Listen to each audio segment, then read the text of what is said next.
Hello, everyone. Welcome to the Straight Talk Vermont show. Before I get into our guests today, I want to talk about some things that's going on. And you probably hear this again because we have a cable show every month. But this May 15th is called Spring Up Graffiti Cleanup. And it's going to be downtown Burlington on Thorson Lane and other areas around downtown Burlington. And then it's a big project. We have Champlain College administrators coming out, community people, and some other people will come out and help us. Hopefully we get Vermont State Police to come out, and we might get one or two. One that's good enough for us. We just want them to feel like they have time to do something like this, and I know they all want to do some community service sometimes. But so basically, all the supplies are going to be supplied, and we're going to provide lunch, pizza, good pizza, and basically on down Thorson Lane, all the way around the corners. That's our wall on Free Press building, and we're going to and for Juneteenth, we're going to put a Juneteenth mural up there, and all the way around the corner out to College Street. We're going to clean it up with clean that graffiti up and put incredible murals up there. And anybody who's welcome to design murals for Thorson Lane, you can contact Bruce Wilson at Arts, ARTS, so wonderful, WONDERFUL 2 at gmail.com. And just contact me and say, or go to our website, artsowonderful.com, and say that you want to be a part of any of the things, or you have ideas about what we should do. We also, in 2010, created Art So Wonderful electric boxes. So any electrical box you see around that you see those beautiful ones, our partners do a lot of them in South Burlington, And so if you see something interested you about doing a wall that you see graffiti on, that you think a good mural might replace that graffiti. That's what we do, because our graffiti abatement program, that's what we do. We clean up the graffiti, and then we put murals up there. So right now, I'm just going to talk to my friend and our guest, Vermont State Police Sergeant Daniel Bennett. Sir, yeah, thank you so much for having me. I appreciate it. Yes, sir. Fair and Partial Policing, which I'm on the Fair and Partial Policing Advisory for almost 10 years. I say 10 years. I know it's over 10 years, but let's just go with 10. It's a good number, But Fair and Partial Policing, maybe let's talk about it a little bit. What is Fair and Partial Policing, Sergeant? As far as the unit itself, it's state police run, and our job is to train and get people aware of what fair and partial policing is, how it benefits us.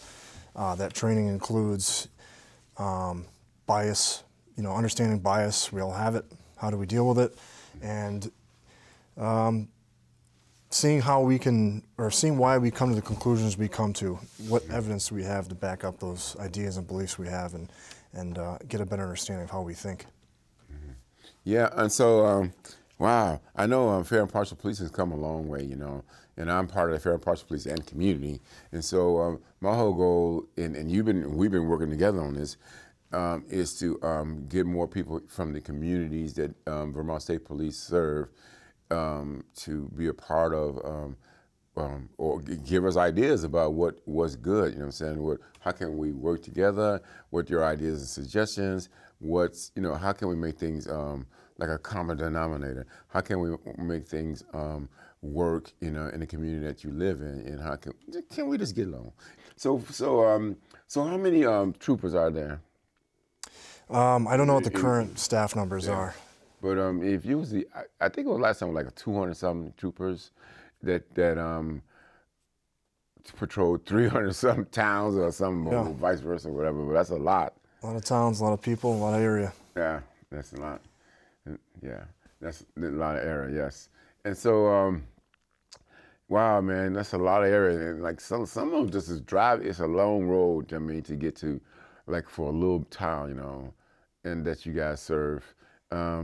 And so for me being a community, I was talking to somebody and I always wanted to, like, we should go to every damn town, not every town, but every large town, like Chittenden County, get all, have a place where we meet all the Chittenden County towns, or whatever, Franklin County or Rutland County, and just talk to them about get them all together, and figure out ways that we all can work together. I think that makes more sense, because I think the best thing to do, and what I do, is talk to the people who I serve. That's the only way I'm gonna get the right answer. I mean, of course, we're not gonna change the law or nothing. But we can amend to the following. And but the thing is that how do we learn from the people who we serve? And that's the important thing about what I do. I have youth advisory boards for the arts programs and different things that I do. And I will never make a decision for a youth unless they tell me this is what you go in their meeting and you say this, and so I don't really have no protocol no more than help youth with their goals, dreams, aspirations based on who they are and what they want to do. Now, a little different from Vermont State Police because there's laws to be followed, and there's directives. But still, to do the community part, we got to get better. I know that's why we do this. And thank God, you're part of, you do a lot. You're part of Green Mountain Transit, Trinity County Regional Planning Commission advisories. I mean, you go to a lot of advisory meetings, and you're part of it. And there's people who said they want to be a Vermont State Trooper, right, and asked them questions. Now it's one of our protocols that we want to make sure you get a person of color, actually. So right. We'll talk about that a little bit. Yeah, so part of my job with fair and impartial policing is getting out in the community. And that means going to as many meetings as I can and connecting with as many people as I can. Because in order for us to be effective, we need to know what the community needs are. We need to know what we could do better, and the best way for us to do that is to get out there and talk to people. And we really appreciate you helping us out with that. Yeah, man. And I'm glad you asked me, bro, because that's that's the best thing that I can do. That's my whole worth. As I'm the Vermont Human Rights Commissioner as well, but that's my best worth is helping people with their goals, dreams, aspirations. And we have over 50 awards, and we've done over 70 events through the years for doing this work. And it feels so good to see people meeting their objectives, because we helped them do something, or get a chance to learn about what a Vermont State Police trooper do, or right, and maybe job shadowing for a day, and so they can really get or ride along. That's so cool, yeah, right? I know. And it humanizes us too. It's an important part is that typically when the police are called, at best we're an aggravation. So this is why it's so important for us to get involved in the community, because you got to put a face to the trooper and actually know who these people are, and we get to know who the community members are. Yeah, no doubt about it. I remember, I might have told you the story before, but I remember I did a ride along with a corporal from Vermont State Police, and I think he had the Lake George area. St. Johnsbury? St. John's. Yep. No, not St. Johnsbury. What's that little area? St. George or Lake George or. Anyways, it's like a little economically challenged. Part of it is, of course, it's nice, but another part of it is like economically challenged, where there's like like a trailer park, and right, and so he took me back there, and all these little kids, this corporal, they run out and tell me, Bruce, they never really used to do that for me. And then I talked to where he made him real sad, because basically they're just doing their job, protecting their area, seeing what ways they can, doing their community, their watch, just seeing what the hell's, that's their job, part of their run, as far as a trooper, it's part of what they're supposed to be doing in that area. And he said they used to run from Dakota State Police to get the, Sound like my peeps on South Side Chicago, get the peeps, boy. But anyway, so he went to like Party City Party, whatever the name is, and his wife, they picked out these little gifts for these kids, and so now when he goes down there, they it's like Sally or Johnny's birthday, and they have these little trinkets for them that they got. And then when you graduate out of like middle school or high school, then the trooper giving away his patches, right, and they, man, and so he built a rapport, and then with the rapport he built, not only with the young little kids not running from, found out that these are good people, and then their parents would come out and say, thank you, we need Vermont State Police. You know what I mean? We need you guys to help us with our goals and safety in our communities. You know, just if we don't want you to just drive by our neighborhood, bro. Come through, go around and see what's good. You know what I mean? Somebody can be having a bad time or something. You know. That's right. Yes, and again, going back to the more often we're involved in our community, the less likely we'll have the us versus them mentality that can prop up, and we've seen throughout different parts of the nation. So that's an important part of our work as well, because these are getting involved with those young children. Hopefully someday we'll embody the qualities that we should, and then when they become troopers, right, they'll carry on that tradition. No doubt about it. Just think of the ones getting those patches, boy. Yeah. So I was talking. So I thought, wow, man, that's the way to show community. That's the way they found ways to get good rapport with that community, by just on their own. I mean, that was their own personal ways of doing things, and it worked. And so I'm hopeful that somehow we can, we got to get some, like all police departments have like police back, be a little trooper or be a little deputy. Yeah. So I know we ain't got no paraphernalia, like we ain't got no swag like that for VSP. We do. It just depends on who's carrying the material, but for a lot of our our recruiting events, we have a lot of those materials.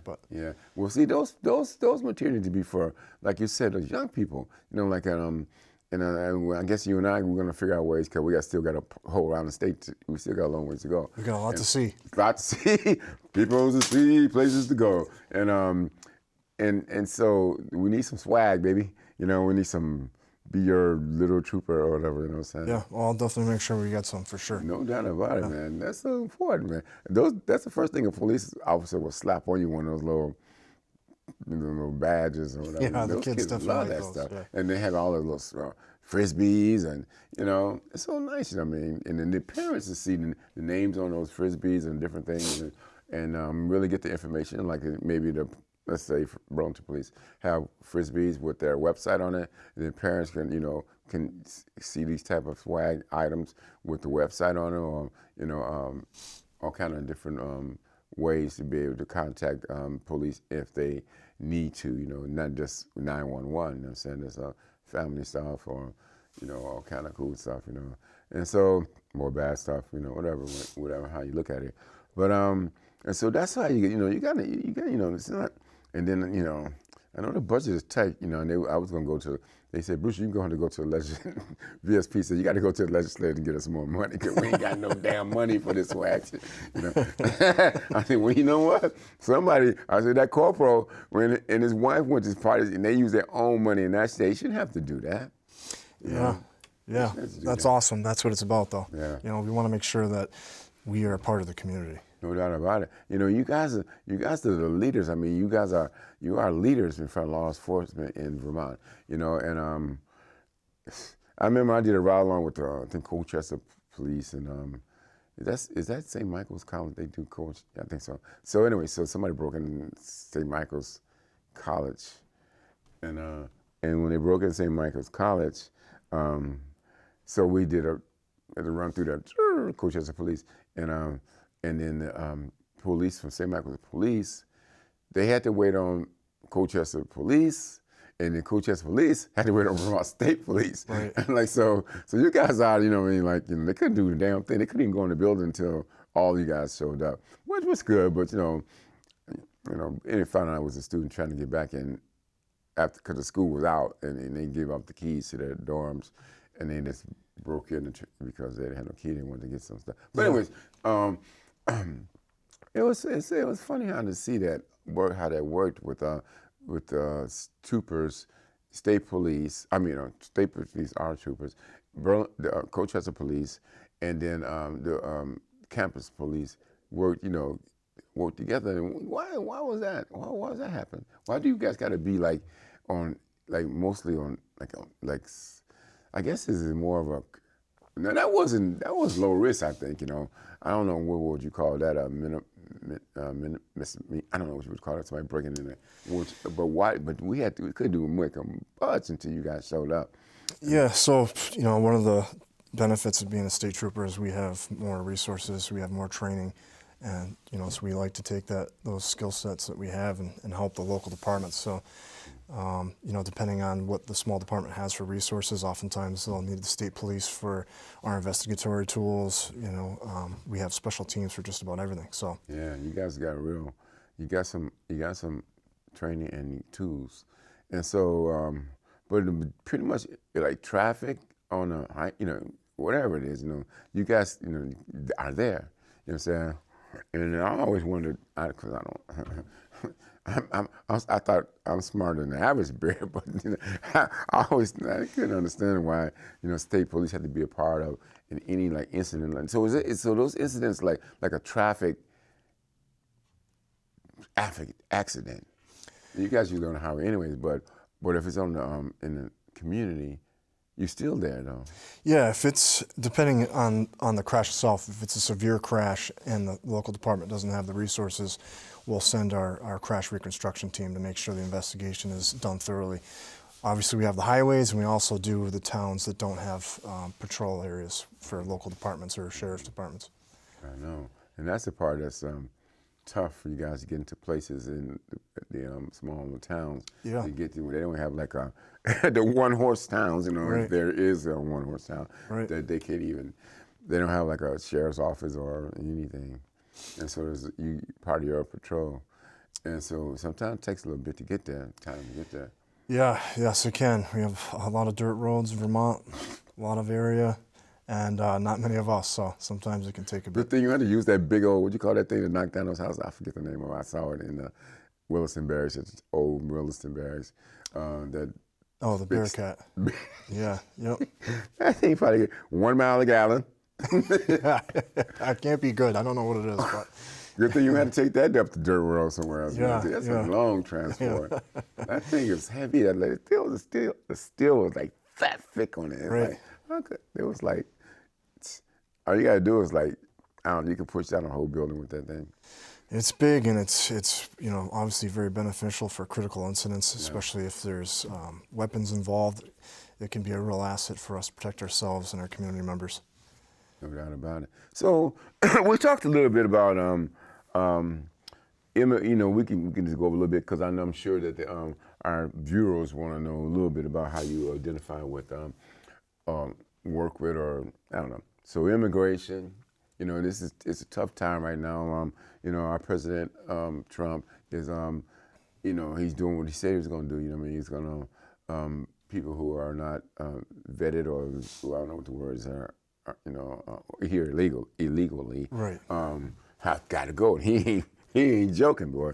And so a lot of people are leaving, and people who have, but I think he's sending everybody out who have not vetted or not have the credentials.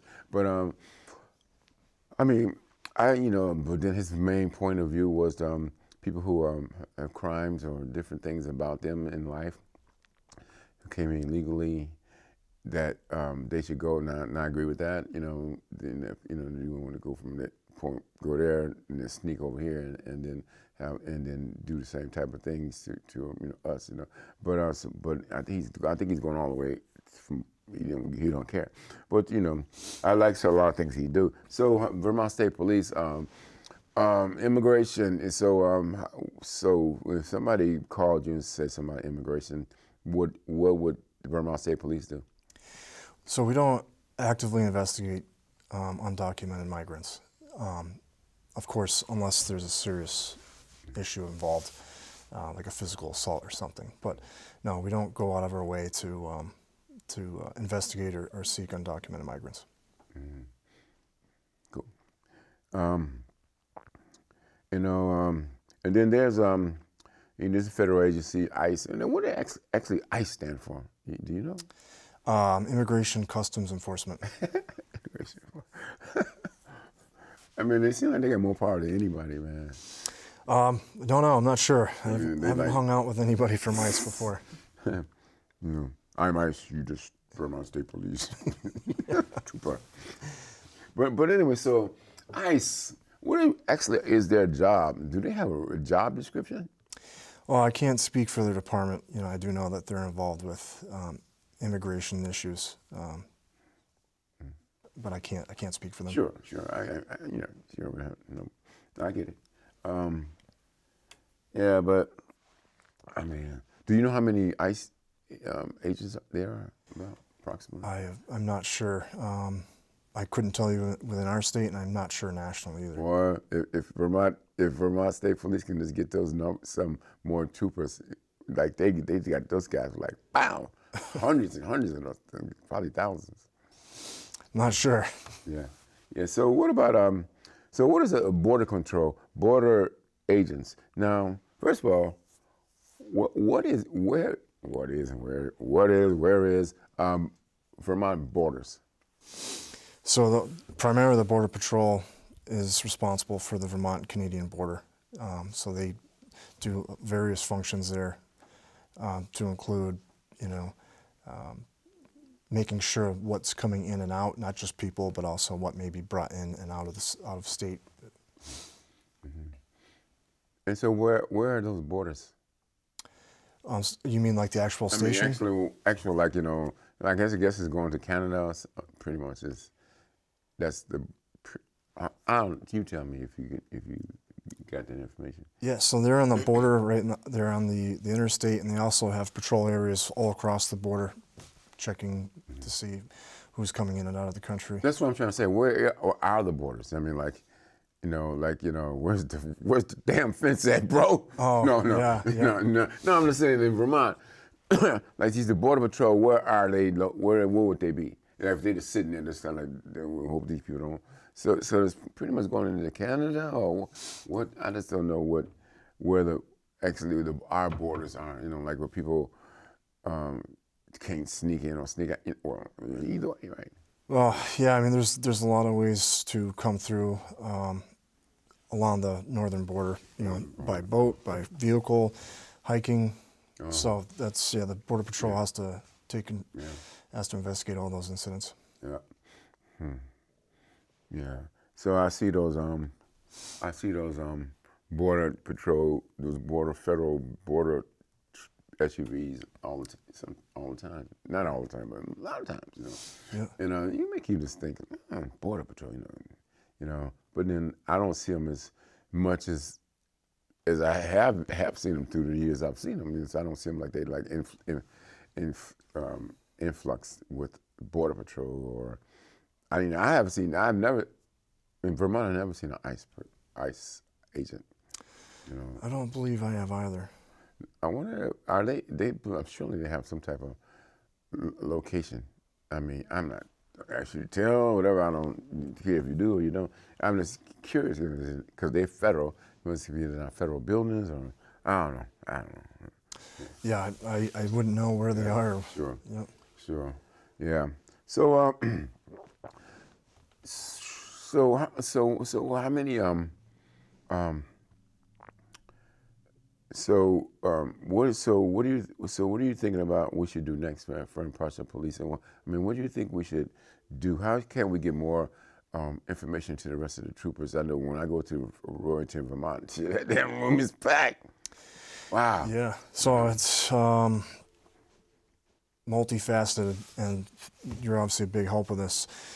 It's we got to get the knowledge out there to the troopers. So myself and my partner, Dr. Eitan Nesrin-Longo, Dr. Eitan. we make trips throughout the state to all the barracks. We clue them in on what we're looking to do as a department, what our goals are, what we're most interested in as far as reaching out to community members and recruiting. And we also need to do that when it comes to our community members. So that's why we're here. That's why we're. Yep. I think that a lot of people who think like Vermont State Police is a trick or some shit. I mean, they're trying to set us up or some nothing logical. You know what I'm saying? And I think, and that's why I'm glad that I'm on this advisory for over 10 years. You know what I mean? And that people can see that I'm.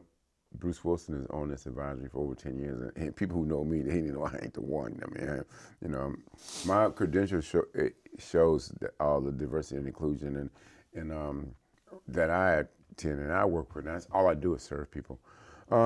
So we want to get more people of color on the Vermont State Police. as troopers or whatever. What are some of the other positions instead of the trooper? What other positions that people can excuse me, can apply for? Well, initially you apply to be a trooper, so some time has to be spent as a road trooper in the field force. But from there you can become a part of the Bureau of Criminal Investigation. Those detectives deal with untimely deaths, with sexual assaults, or prolonged investigations, perhaps a burglary spree or something like that. Yeah. And then we have all sorts of special teams. We have the Tactical Service Unit. We have K9. We have a dive team, crash reconstruction team. So we need all sorts of different mindsets because we have so many different jobs for the state police. I get it, yeah. We can't just have cookie cutter. Right. Yeah. So and then we're gonna wrap this up. Pittsburgh. That's training for pretty much any officers, right? Any correctional officer, police, and state troopers, and who else? Yeah, all the law enforcement agencies have to go through, if they're full-time officers, have to go through the Vermont Police Academy. Vermont Police Academy, yes, in Pittsburgh. Correct. Vermont. Now, and that training is how long? I forgot the exact number of how long it is, but for state police it's a bit longer because we have training beforehand and on the end. Yeah. Yeah. So, yeah, Pittsburgh is now it's interesting because I know I need to go to Pittsburgh to see what their fair and partial policing training is, and if they have it, they've got to have something about it. Yeah, actually, myself and Dr. Eitan Longo are part of that fair and impartial policing training. We do a 6-hour block for each basic academy, and the VPA is also currently in the works. They've hired a few more members to strengthen the fair and impartial policing curriculum there. Yeah. There he is. There he is, Dr. Eitan. You know, and as anybody can see, he's a African American. He's a person. I mean, he's an African American, and he's a co-chair for fair and partial policing. So he's been a huge asset. He's been a huge asset, so he's a cool guy. He's a funny guy too, and I love. He's a good human being. He's a good human being, and I've known him for I don't know since he's been a part of that VSP, and so nice to that he took on that position, because we need him. You know what I mean? We do. We need him. Like people say another thing too. People need to know there's people like him, and myself who look like me, who's been affected, a lot by Vermont State Police, by any law enforcement agency in this whole entire state, or across the world. Across the country.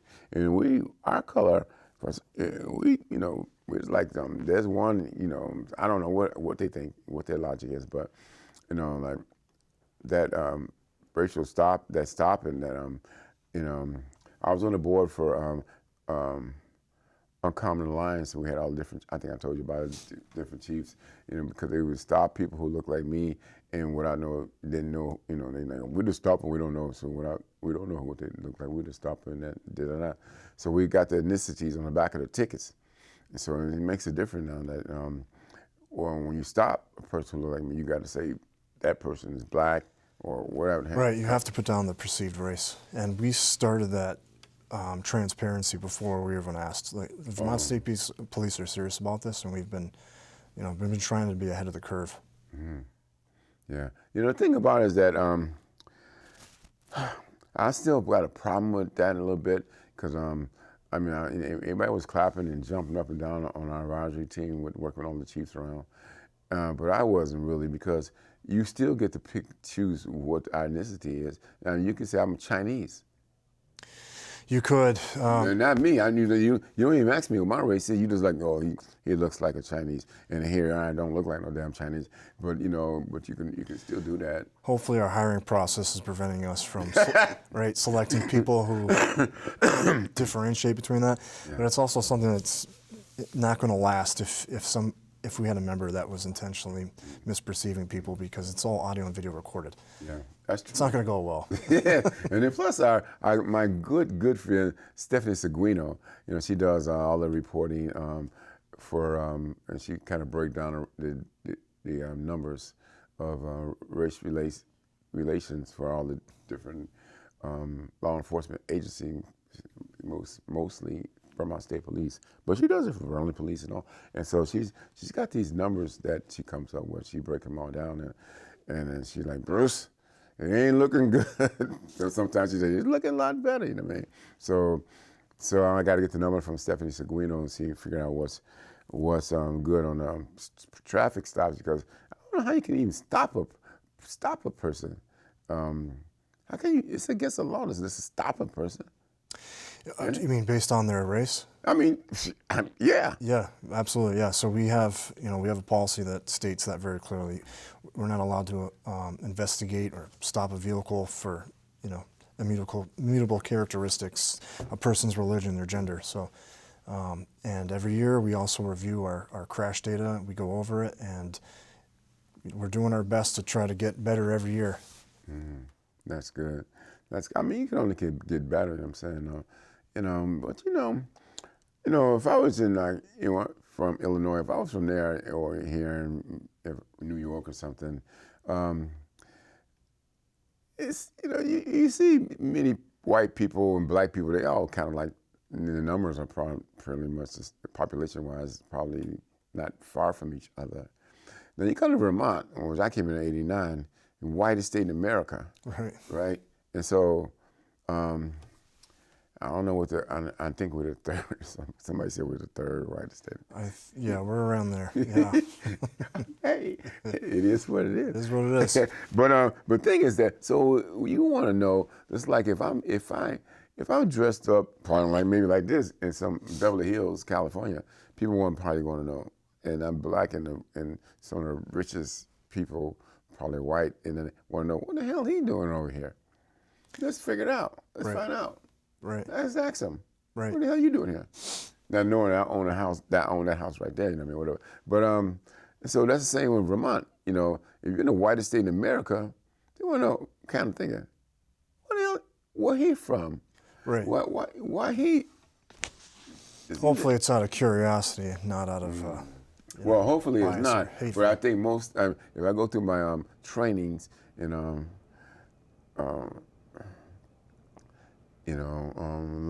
lot of us go by, and what I'm saying with your trainings, hopefully that comes in first. But our mind take us somewhere else first. Like, what the hell is that all about? You know what I mean? What the? And you say, wait a minute. Right, that's a part of our training that we do. Every year we try to hone in on the point that you have to be aware of your thoughts and why you think the way you think, the biases you have. Right, exactly. And so sometimes, like, even though, it's like a person like, you saw him shoot that person 9 times. And they go plead innocent. And they innocent until proven guilty. I mean, come on, really now? You know what I mean? But it is what it is. So you gotta look at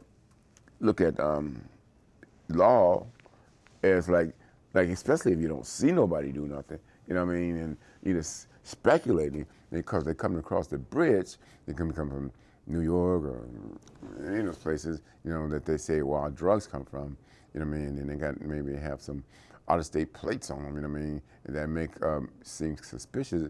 And I, many people told me that, the police, that's what they tell me. That's how I know about the police sitting on one side of the bridge, and the other one comes where you turn and you sit right there, and that they want to know, they start following them. And then why would they if they didn't do nothing wrong, or just why? And they saw a person of color, why would they? Right. I mean, you couldn't answer that question, but you can't answer that question. But yeah, well, part of our job as a whole, Vermont State Police, is to ensure that we don't hire people that would even consider investigating someone based on their skin color. Right. That's not justification to start a criminal investigation. So, and on top of that, like I said, the training we do, we need to have our troopers aware of those thoughts that come into their head, right? Why am I thinking like this? What evidence do I have to back up this belief I have, right? So It's really important. It's tough, man. It's really tough, because it's very tough not to think like that at first. You know what I mean? You can say that such and such a person, that's all fucked up. But then all of a sudden, Because it's easy. It's easy, but then before it come out your mouth or before you react to the situation, you see the situation clearly and then react to it. So sometimes in our thinking, every time, just about, if it seems we process it, and then we like, like you find out that everybody's an individual, first of all, and everybody have their own personality. And because you see a person do something that works for them, it's not even legal, that works for them, it just don't work for you, I'm saying? I'm not talking about you, I'm saying it don't work for, in general, it just don't work for them, you know what I'm saying? So they like, oh, that's all, instead of looking at, that's something that I wouldn't, learn from it, from what's good about that situation. And what's good about it is that is something that you gonna do. Right. You know what I'm saying? That type of thinking is, hateful thinking or having animosity towards people. It's lazy. It's easy, right? Because you don't have to put any extra energy into it. We're trying to prevent that. We don't need that. And then if we're doing our job, we're getting out in that community and we're seeing people that are different from us, that are from different cultural groups, that's an important bridge, so we can also prevent that sort of thinking there. Like maybe somebody had a particular bias towards a group of people. Well, if you start talking to them, you're going to realize that they're human beings just like everyone else, right? We all typically want the same thing. We want to be safe. We want to raise our children. We want everyone to be educated, et cetera, et cetera. So I helped create the police event, that we started doing in Burlington, free event on different locations. We started in Battery Park, blah, blah, blah. And then I think we did it for like four years until these last chiefs, like, we couldn't do it no more. Well, it was a great event. It was police would bring out, Burlington Police Foundation, bring out food, and, they cook food and all that, and then we have live entertainment. Well, I would bring the entertainment, and Craig Mitchell would do the DJ, and it was a great event. It was a good thing. It was a good thing to do. It was one of the best. It shows that, and the kids would get all this swag and shit. And then it was a good thing. It showed that police, hey, you can have like many hamburgers you want, and just have fun. You know what I'm saying? Right. And get on the fire truck and whatever. You know what I'm saying? And this showed that we care. The police showed that we care. And then so based on showing that a good day, I was talking to the chief. I said, Chief, this is a beautiful day out here. And it's so nice. And I said, wow, man, everybody's having a great time. He said, Bruce, these are the days that make me so nervous when when everything seems perfect. Well, I get it, what I mean? You start doing I don't know. Yeah, again, that's why it's important to be with the community as often as you can, because it's sad when, this job tends to do that. We see the worst of human misery, and sometimes those incidents become part of that thought process that that's all there is the negativity. But, it's not. 99% of people, as you know, are good, decent human beings. No doubt, yeah. So, I'll help, create for S's National Night Out, which I help them create it because it's a national program for police departments across the country to do this National Night Out same day and probably around the same time. And we were doing the S's, and the chief had asked me to help him out because I used to work with South Burlington to do theirs. And wow, so nice. I mean, people come out, and I'm a Rotarian, so they were out there, cooking up food, and all the police trucks and the Army band, and it was so nice. I had some youth performing, and man, it's nice to see when police put on something for the community. And what it says is that, we appreciate you. Let's have a great time. And it will cost you nothing. Just come out and have a good time, and learn. And then we have resource tables there from when first I had the DEA there, and then the housing people there to talk about what they did, and so, I love those type of events. That's why I was telling people VSP that we got to do those events somewhere, some downwhere, Sergeant. Yeah, I know. You know, like I think Chittenden County is our largest, so we can start there because we'll get the most bang for the buck We need it. as far as media attention, and people will understand that They're good reminders. They're good reminders that we care. We do need to care. That we're all in this together. Yeah. You know, we're not. We can't keep this idea that we're all in our individual silos. It's not how communities work. I know, and we can't do that, man. And then, like, I'm tell you one thing. I know when in the world I'm gonna be shooting at nobody, but I prefer you guys shooting at somebody than me because I know you guys got some shit. You got the big tank. You got the. I prefer 100-something troopers shooting at somebody than me. You know what I mean? So I'm always gonna call law enforcement to whatever it is. I mean, because it just make more sense. You know what I mean? Yeah, unfortunately, sometimes we do have serious incidents like that, but it's a bigger team. You know, it's also the social workers, the firefighters, the legislature. Yeah. We all have to get together to make sure these incidents don't occur the best we can. It's a team effort. Catch around yesterday morning. She called me up, and she want me to help her out with some stuff that she's doing in Burlington, and she's my friend, and yeah. So my job is to try to help people to goals, dreams, aspirations, help them understand what ways that they can help, because we can't do this without the people who we serve. Well, it make no damn. It's stupid. Right. It make no sense. So, Sergeant Dan, let's let me just make one little announcement, then you can say, and I want you can say something. So everyone, May 15th, Spring Up Graffiti Cleanup will happen from in Burlington, downtown Burlington, Thorson Lane, from 9 to 11, and then from 1 to 5. And we're going to be cleaning up graffiti, painting over graffiti down on it's the Free Press Bureau, actually, which is one of our partners. And then we're going to put incredible murals up there when we paint over it. So, anybody's welcome to do it. We're going to supply everything. We'll have food out there. Probably Ake's Place said they're going to have some music for us out there. And it's going to be a great time. We've done it. We did it last year. Champaign College was a part of it, in our community, City of Burlington, and a lot of people were a part of it. And so, it's a big deal for us. And it's a big deal for people who actually want to see graffiti being erased, as well as replacing it with some incredible murals that you design. We don't design. I'm not an artist. I don't even. It's a win-win. What better way to help your community out? Make you feel good and make other people feel good, and at the same time, you get to have that sense of purpose. You're creating artwork for the city. No doubt. And that Thorson Lane goes all the way around out to College Street. So we're gonna have murals all the way around from from Church Street, from Ake's Place, Red Square, all the way around out to College Street. That's gonna be so, I can't wait. And then on the ground too. That's gonna be so nice. So Sergeant Dan Bennett, can you, from Vermont State Police, Fair and Partial Policing, can you close off with something that you'd like to say? Yeah, the Vermont State Police, we appreciate diversity. We want it, we need it. So if you are interested in having a career full of purpose, or you want to see the police become better, why not apply and see what you can do for us and our community?